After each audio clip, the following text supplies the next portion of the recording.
మన ఇబ్బందులను చూసిన తర్వాత చంద్రబాబు నాయుడు గారు 2017లో మనకు శాంక్షన్లు కూడా ఇచ్చారు. అయితే దురదృష్టవశాత్తు వైసీపీ ప్రభుత్వం వచ్చిన తర్వాత ఆ పనులను కొనసాగించకుండా టెండర్లు అయినటువంటి వాటిని రద్దు చేశారు. అయితే మళ్ళా చంద్రబాబు నాయుడు గారే రావాలి, మనకు గుంటూరు ఛానల్ పొడిగింపు కానీ మోడర్నైజేషన్ కానీ జరగాలన్నటువంటి ఆలోచనతో రైతాంగం గతంలో ఎప్పుడు లేనంత మెజార్టీగా రైతులందరూ ఒక్క మాట మీద వచ్చి కూటమి ప్రభుత్వానికి ఓటు వేశారు. చంద్రబాబు నాయుడు కూడా 2 పర్యాలు వచ్చినప్పుడు మాట ఇచ్చారు.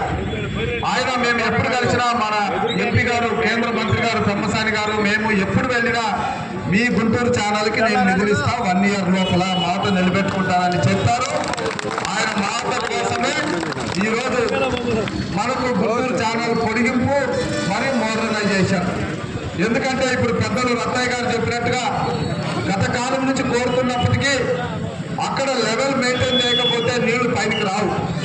కాబట్టి పట్టుసీమ ఇప్పుడు వచ్చింది కాబట్టి పట్టుసీమ నీళ్లు గోదావరి నీళ్లు కృష్ణాలో కలపడం వల్ల లెవెల్ మెయింటైన్ అయింది.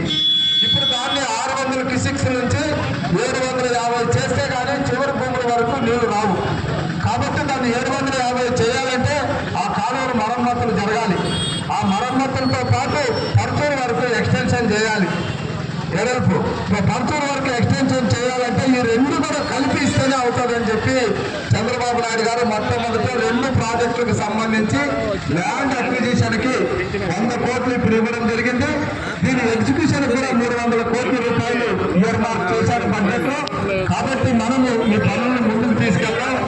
ఇది నిజంగా చెప్పాలంటే పత్తిపాడు నియోజకవర్గ స్వరూపాన్ని మార్చేటటువంటి ఒక ప్రాణవాయువు. ఇది ప్రజల యొక్క జీవనాడి.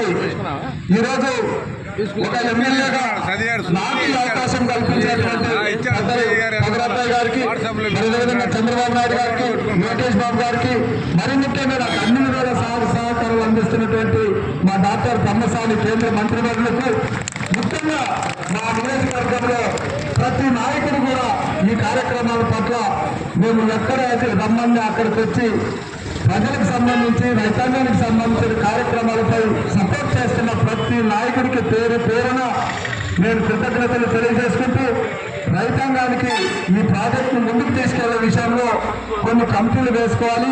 ఇవన్నీ కూడా పెద్దలతో మాట్లాడి మనం గ్రామంలో ఎలాంటి ఇబ్బందులు లేకుండా ఈ ప్రాజెక్టును ముందుకు తీసుకెళ్లాల్సినటువంటి అవసరం ఉంది. మళ్ళా మీరు ఒకటే కోరారు, చిన్న వర్షం వచ్చినా ముందుకు గురయ్యేటటువంటి నల్లమాడు వాగుకు కూడా నివారణ చర్యలు కావాలని దాని మీద కూడా పెమ్మసాని గారు గట్టిగా పనిచేస్తున్నారు. రేపు నెక్స్ట్ ఇయర్లో దానికి కూడా బడ్జెట్ ప్రతిపాదనలు అనేటువంటివి జరుగుతున్నాయి.